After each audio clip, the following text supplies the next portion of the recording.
तर नमस्कार मित्रांनो, 10 वर्षापूर्वी ज्या चित्रपटाने संपूर्ण महाराष्ट्राला थिएटरकडे खेचून आणलं होतं, तो चमत्कार आता पुन्हा एकदा घडला आहे. होय, आम्ही बोलतोय प्रवीण तरडे यांच्या देऊळबंद 2 बद्दल. 21 मे रोजी हा चित्रपट रिलीज झाला आणि महत्त्वाच्या दिवशी या सिनेमाने बॉक्स ऑफिसवर जे काही करून दाखवलं ते ऐकून तुमचेही डोळे पांढरे होतील. आजच्या व्हिडिओमध्ये आपण या चित्रपटाच्या पहिल्या दिवसाच्या कमाईबद्दल आणि एका अनोख्या रेकॉर्डबद्दल जाणून घेणार आहोत. त्यासाठी व्हिडिओ शेवटपर्यंत नक्की बघा. मित्रांनो, सहसा चित्रपट शुक्रवारी रिलीज होतात, पण देऊळबंद 2 गुरुवारी म्हणजेच 21 मे रोजी रिलीज करण्यात आला. सर्वात मोठी आणि थक्क करणारी गोष्ट म्हणजे हा सिनेमा चक्क ब्रह्ममुहूर्तावर म्हणजे 5:30 वाजता थिएटरमध्ये दाखवला गेला आणि विशेष म्हणजे पहाटे 5:30 ला या शोला प्रेक्षकांनी थिएटरमध्ये हाऊसफुल गर्दी केली होती.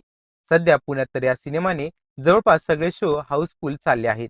आता बोलूया सर्वात महत्त्वाच्या मुद्द्याबद्दल, तो म्हणजे पहिल्या दिवसाची कमाई.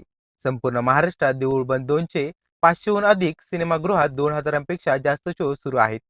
दिग्दर्शक प्रवीण तरडे यांनी शेअर केलेल्या अधिकृत माहितीनुसार या चित्रपटाने पहिल्या दिवशी तब्बल 3.5 कोटी रुपयांची बंपर ओपनिंग केली आहे. मराठी सिनेमासाठी ही खरोखरच ऐतिहासिक आणि दमदार सुरुवात आहे.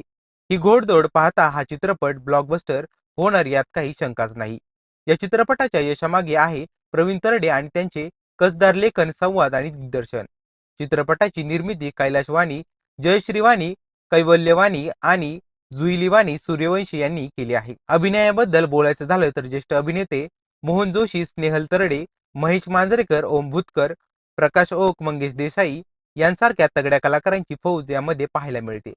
आणि मित्रांनो, चित्रपटाच्या शेवटी गश्मीर महाजनचा एक सरप्राईज कॅमिओ सुद्धा आहे, जो प्रेक्षकांना खूप आवडतोय.